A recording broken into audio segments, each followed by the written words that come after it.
Ya, Ricardo, bienvenido. Gracias, Javier, me da mucho gusto saludarte. Buenas noches a todo el auditorio. ¿Qué te parece si agotamos un poquito? Nos quedamos escuchándote en convocar un debate para discutir el tema de la legalización de las drogas. Y en ese debate, supongo, tiene que haber ideas propuestas. ¿Cuál sería tu propuesta?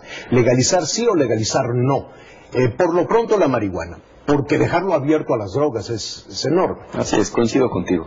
Primero, Javier, por supuesto, abrirnos a un debate con criterios técnicos, escuchando a los científicos, pensando, por supuesto, en la salud pública, particularmente en la salud de los jóvenes.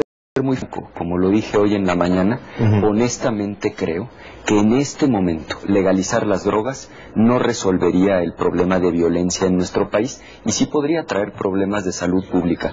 Pero abramos el debate, sin prejuicios, discutámoslo y resolvamos lo que sea mejor para el país. Cerremos de drogas a marihuana.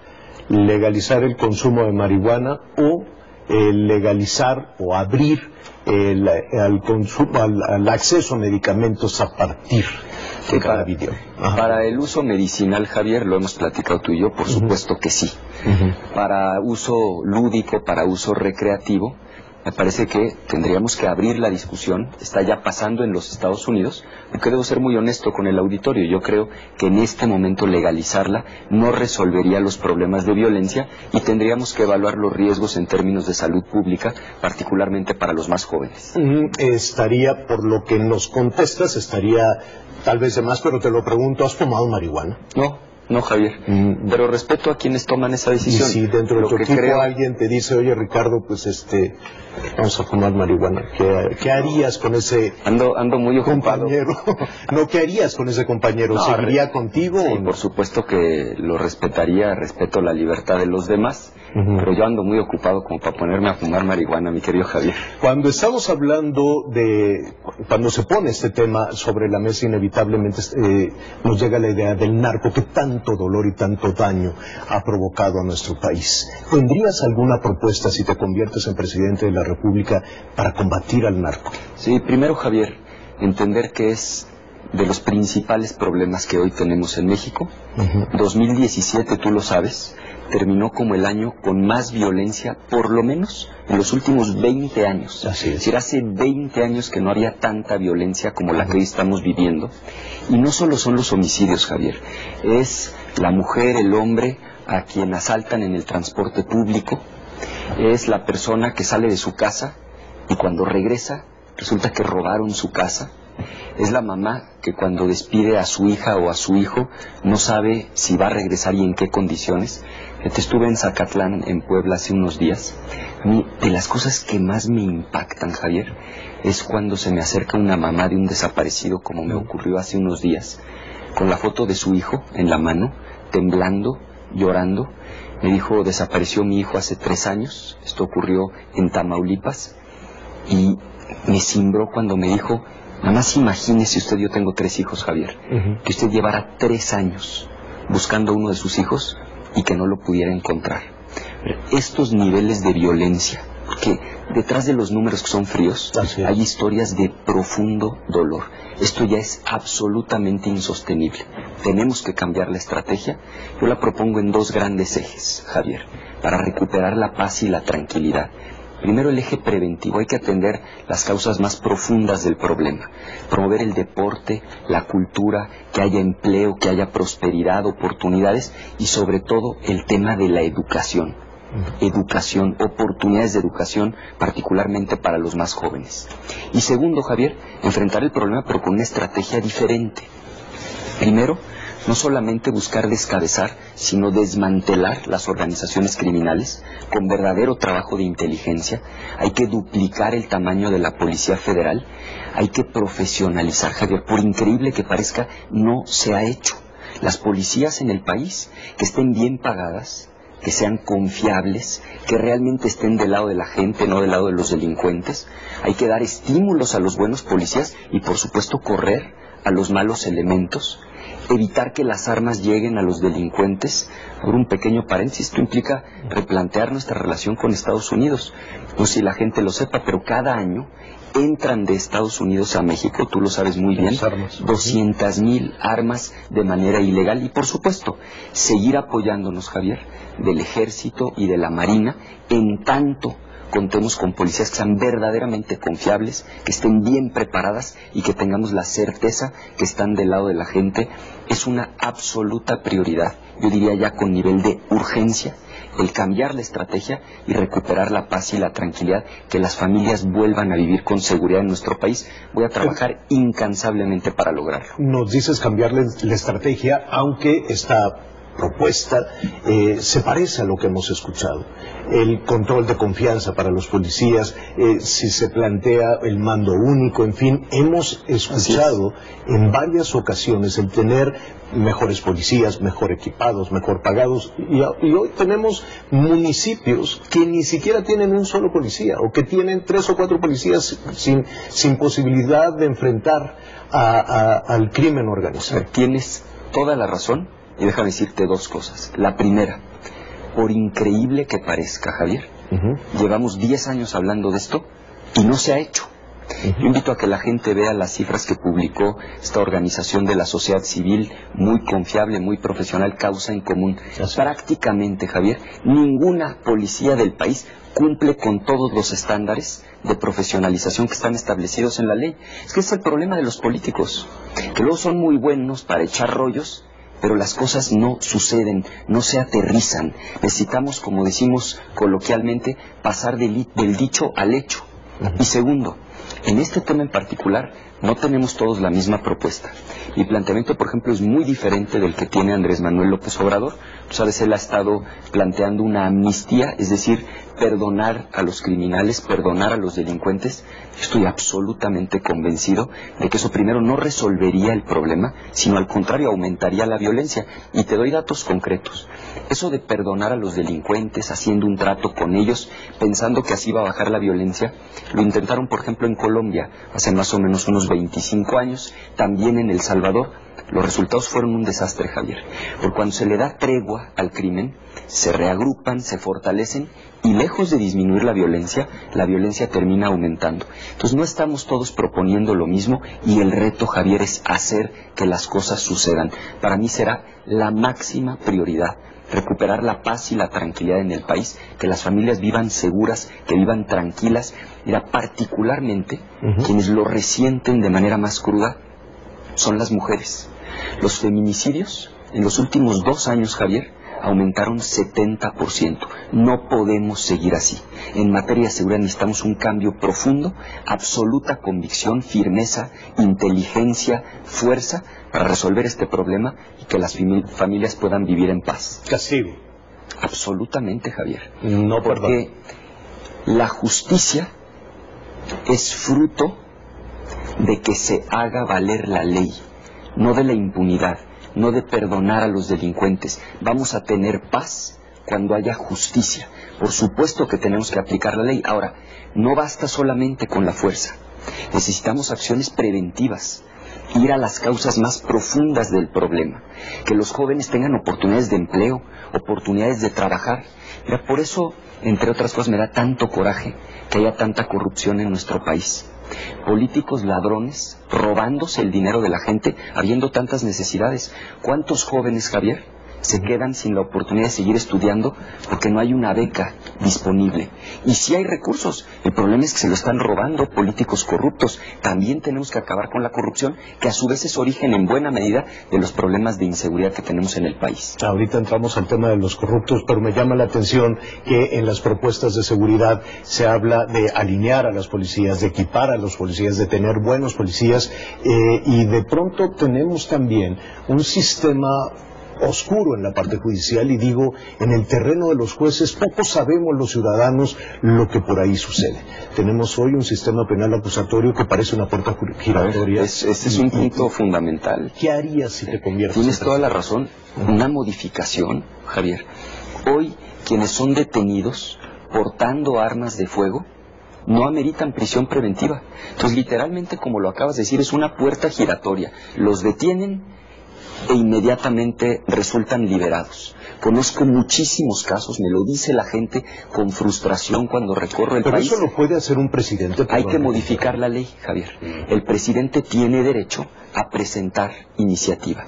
Ahora, por eso justamente nosotros estamos proponiendo hacer el primer gobierno de coalición en la historia de nuestro país. Es decir, negociar una mayoría en el Congreso para que podamos durante el sexenio contar con una mayoría para que lo que hoy tú y yo estamos platicando no quede nada más en palabras, sino que verdaderamente pueda ser aprobado en el Congreso y la ley aplique. Y este tema que acabas de plantear es fundamental. Necesitamos que los delincuentes se queden en la cárcel, que los dejen de estar liberando. Hay casos verdaderamente patéticos. Acabo de ver uno en el caso de Puebla, Javier. Una persona fue detenido, lo liberaron, esto ocurrió en el mes de noviembre pasado. Un mes después, la misma persona asalta un negocio, mata a un padre de familia de 51 años, la misma persona que un mes antes había sido detenida y había sido liberada. Eso ya no puede pasar. Estás hablando de que un presidente solo no podría hacer eso, puede empujar, pero necesitaría el respaldo legislativo. Así es. Necesitaría modificar las leyes. Estás hablando de, por eso, un gobierno de coalición. Exactamente. Hace algunos meses estábamos discutiendo, pero ¿cómo le va a hacer Ricardo Anaya para conciliar entre dos posiciones históricamente distintas, ideológicamente distintas, ¿no? Me refiero al PAN y al PRD, a la distancia que ha pasado con esta unión o con esta coalición, y ¿cómo sería ese gobierno? ¿Lograron conciliar dos puntos de vista diferentes? Nosotros formamos una coalición entre tres fuerzas políticas, PAN, PRD, Movimiento Ciudadano. Fíjate, Javier, nosotros estudiamos las mejores prácticas a nivel internacional. El caso específico de Chile, de Alemania, donde partidos que históricamente habían competido se sientan a la mesa, unen fuerzas, cada partido pone lo mejor de sus principios, y cuando se gana la elección forman un gobierno de coalición con mayoría que permite justamente que no se traben las propuestas, que lo que se está planteando, que lo que hoy le estamos ofreciendo a la gente, lo podamos hacer realidad. Entonces, si nosotros estamos proponiendo el primer gobierno de coalición, es un cambio muy profundo. Es un cambio de régimen, implica acabar con esta idea del presidente todopoderoso para pasar a un presidente que realmente rinde cuentas a la sociedad y al propio Congreso. Ricardo Anaya, a propósito de este conciliar diferentes puntos de vista en una coalición, anoche en este espacio te dijeron populista. ¿Para qué le doy vueltas? Te digo así directo. Estuvo aquí Andrés Manuel López Obrador y dijo, Ricardo Anaya es populista porque dice que va a bajar el precio de la gasolina. Pero además le agregaría otras voces, eso es lo que nos dijo Andrés Manuel, pero yo le agregaría otras voces que dice, Ricardo Anaya es populista porque propone darle dinero a cada mexicano, la renta básica. ¿Eres populista? A ver, primero, con todo respeto, ahora sí que el burro hablando de orejas, y me refiero a López Obrador. Segundo, cuando yo hago un planteamiento, lo hago con seriedad, Javier. Hoy la gasolina, a ver, la gente que nos está viendo ahorita en su casa, ¿está cara, sí o no? Está carísima. Un litro de gasolina es más caro hoy en México que, por ejemplo, en Estados Unidos. ¿Y saben por qué está tan cara la gasolina? Porque de cada litro de gasolina, casi el 40% de lo que pagamos, pensemos en un litro de casi 20 pesos, el 40%, 8 pesos de esos 20 son impuestos, Javier, que cobra el gobierno. Fundamentalmente dos impuestos. Un impuesto que es el IVA y otro impuesto que se llama Impuesto Especial sobre Producción y Servicios. Nosotros desde hace tiempo, el PRI no quiso que pasara esa iniciativa y ahora veo que López Obrador tampoco está de acuerdo.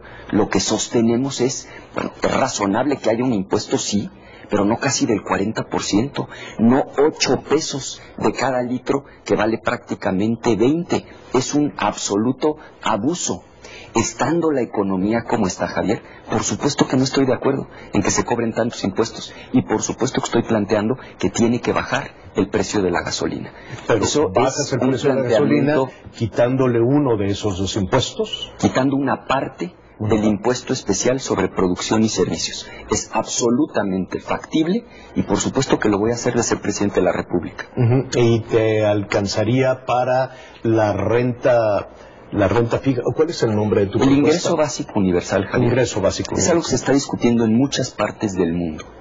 Es un planteamiento en donde lo que se busca es garantizar un mínimo para toda la gente que realmente lo necesite.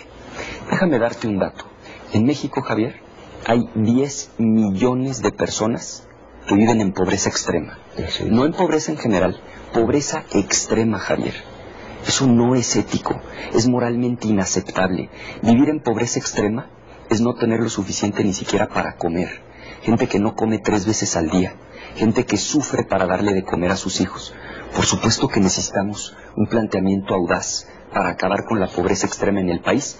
Es perfectamente factible, lo que estoy proponiendo sí se puede financiar, lo digo porque hemos corrido los números, porque es un planteamiento no solamente responsable, sino moralmente indispensable. Estaría dirigido entonces no a los 120 millones de mexicanos, sino al sector que estaría en pobreza extrema. Hay mecanismos justamente para que se priorice a quienes realmente lo necesitan y que quienes no requieren el apoyo no lo obtengan. ¿No existen ya estos programas federales, estatales? Fíjate, qué bueno que lo planteas. Sí existen programas y han sido absolutamente ineficaces. También se ha repartido dinero, diario se reparte también dinero. Hace 20 años, Javier, había en México, en términos absolutos, menos pobres de los que hay hoy. Hace 20 años había 47 millones de personas en pobreza, hoy hay 53 millones. Me refiero a la pobreza en general, no solo a la pobreza extrema. Si esos programas fueran tan buenos, si estuvieran tan bien pensados, si estuvieran tan bien diseñados, pues entonces habría disminuido de manera considerable la pobreza. Decía Einstein, una de las mentes más brillantes en la historia de la humanidad, que la locura, Javier, es hacer lo mismo una y otra vez y esperar resultados diferentes. Yo no aspiro a ser presidente de la República para seguir haciendo más de lo mismo. Yo aspiro a ser presidente de México para hacer los cambios profundos que nuestro país necesita, y hoy hemos hablado ya de 3 muy concretos. Sí, el tema de seguridad, acabar con la pobreza extrema, y necesitamos también un cambio en el tema económico, Javier. La gente cada vez está ganando menos dinero. No solo es un problema de generar empleos, sino que los empleos estén bien pagados. Déjame darte un dato. La mitad de la gente que tiene trabajo en el país hoy gana menos de 2 salarios mínimos. ¿Qué familia, Javier, puede vivir dignamente con menos de 160 pesos al día? ¿Qué estamos proponiendo? Varias cosas, empezando por aumentar el salario mínimo.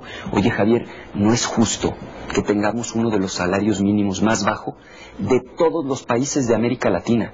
Ni siquiera estoy comparando con Estados Unidos, con Canadá, con Alemania, con el resto de América Latina, prácticamente el salario mínimo más bajo. ¿Qué estamos proponiendo?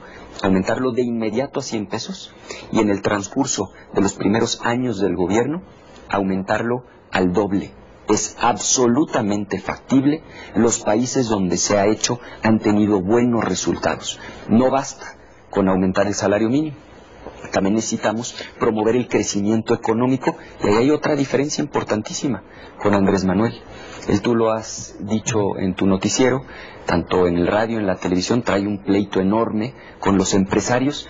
A mí no me interesa defender a los empresarios.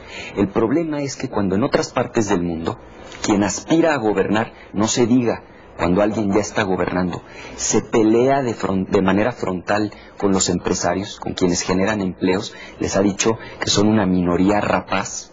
Lo que sucede es que se pierde confianza, se caen las inversiones y los que pagan los platos rotos son los trabajadores. A mí no me importa si se quiere pelear él con los empresarios. Lo que sí me preocupa mucho es que se pierdan empleos en el país. Lo que nosotros hemos hecho, y tú lo sabes, donde nosotros gobernamos, nuestra coalición, la economía crece al doble que donde gobiernan otros partidos. ¿Por qué? Porque sabemos cómo hacerlo. Sabemos que tenemos que incrementar competitividad, hacernos atractivos a la inversión, invitar a los inversionistas para que crezca la economía, se generen empleos, e insisto, tenemos que trabajar no solo en generar empleos, sino que los empleos estén mejor pagados. Estas ideas, ¿con quién las compartes? Y esto te lo pregunto porque en esta propuesta de bienestar económico incluyente, por lo que estoy escuchando en estos planes, de la seguridad, del bienestar económico, de avanzar hacia esta renta fija, hacia los más desprotegidos. ¿Con quién lo harías? ¿Con quién gobernarías? ¿Con quién vas a gobernar? No hemos escuchado todavía nombres de hombres o mujeres que te acompañarían en un gabinete en caso de convertirte en presidente. A ver, esa es una gran pregunta, Javier. Yo voy a gobernar con las personas más honestas y más talentosas de nuestro país. Algo que ha hecho mucho daño es la política de cuates. Cuando el político se rodea de sus amigos y con ellos forma el gobierno. Yo no voy a hacer eso. Voy a buscar a la gente más honrada, a la gente más talentosa, a la gente más capaz, a la gente más experimentada, para formar un gobierno verdaderamente robusto, verdaderamente talentoso. Porque el reto, Javier, es convertir las buenas ideas en políticas públicas que en los hechos, en la realidad, transformen la vida de la gente. ¿Has pensado en alguien? Porque eso ayuda también a tomar una decisión. ¿Tienes algún nombre? ¿Tienes alguna idea? He pensado en muchas personas, Javier. Yo creo que este no es el momento de anunciar gabinetes. Probablemente más adelante anunciemos algunos nombres.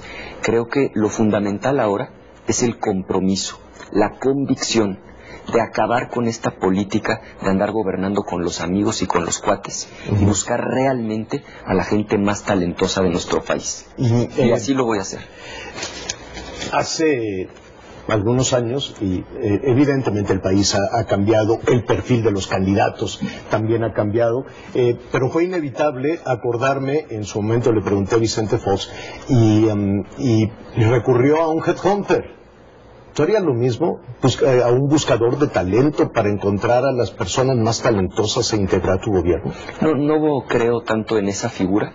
Creo que más bien lo que tenemos que hacer es identificar por área, ejemplo, en materia económica, claro, en materia de seguridad, en materia de combate a la pobreza, quiénes son las personas con la trayectoria más honorable, las personas que tienen experiencia, que ya han dado resultados. Hay gente valiosísima en las organizaciones de la sociedad civil. Yo sí creo en la sociedad civil. La convicción, Javier, es gobernar con las mejores y con los mejores. Finalmente, Ricardo, las propuestas en algún punto coinciden, ¿no? Todos queremos seguridad, todos queremos prosperidad económica, todos queremos tener certeza en el futuro de este país. Las propuestas podrían parecerse, pero los candidatos son iguales también. No, las personas somos distintas, pero además, Javier, tenemos propuestas que ya en los cómo son diferentes. Porque podemos coincidir en el diagnóstico. Cualquiera que abra los ojos reconoce que es absolutamente insostenible el nivel de violencia que tenemos en el país, la inseguridad, el robo. Pero la diferencia está en qué proponemos para resolver el problema. Te pongo un ejemplo muy concreto. Andrés Manuel ha estado planteando este tema de la amnistía, el perdón a los delincuentes. Yo planteo algo completamente diferente, un cambio de estrategia totalmente distinto a lo que hoy se está haciendo, pero de ninguna manera perdonar delincuentes, porque sé que hay evidencia de que eso, lejos de resolver el problema, lo agrava. En materia de justicia, él propone que el presidente directamente pueda nombrar al fiscal, que es el que investiga los delitos. Yo estoy en contra de eso. Yo creo que el fiscal debe ser verdaderamente autónomo, independiente, para que inclusive, Javier, puede investigar al propio presidente de la República si el presidente comete una falta grave, un acto de corrupción durante el tiempo de su encargo. Entonces puede haber coincidencias a nivel del diagnóstico, a nivel de la realidad que estamos viendo, de los problemas que podemos describir, pero tenemos ideas muy distintas de cómo resolverlos. Yo, Javier, voy a trabajar estos prácticamente 55 días que nos quedan con todas mis fuerzas para ganarme la confianza de la gente y para poder darle a México el mejor gobierno que hayamos tenido. Un gobierno honesto, un gobierno que se conduzca con principios, con valores, con ética, y un gobierno que sea eficaz, que verdaderamente resuelva los problemas de la gente. Esa es mi convicción. Voy a entregar alma, corazón y vida en este asunto, porque estoy convencido de que tenemos un país extraordinario, Javier, con muchísimos recursos, con gente valiosísima. Lo que ha faltado es un gobierno que se conduzca con honestidad, que sea eficaz, que esté a la altura de las circunstancias. Eso es lo que me he propuesto. Agradezco la oportunidad y le pido a la gente su confianza, que logremos este cambio profundo que México necesita, que lo hagamos bien, que lo hagamos con entusiasmo, que lo hagamos con mucha alegría y que tengamos el gobierno que México se merece. Ricardo Anaya, muchísimas gracias y gracias, desde luego que seguiremos muy cerca de tus propuestas, de lo que estás haciendo. Faltan 55 días para tomar esta decisión. Así es. Gracias, Ricardo. Gracias, Javier. Buenas noches. Ricardo Anaya. Vamos en este momento a hacer una pausa. Volvemos inmediatamente.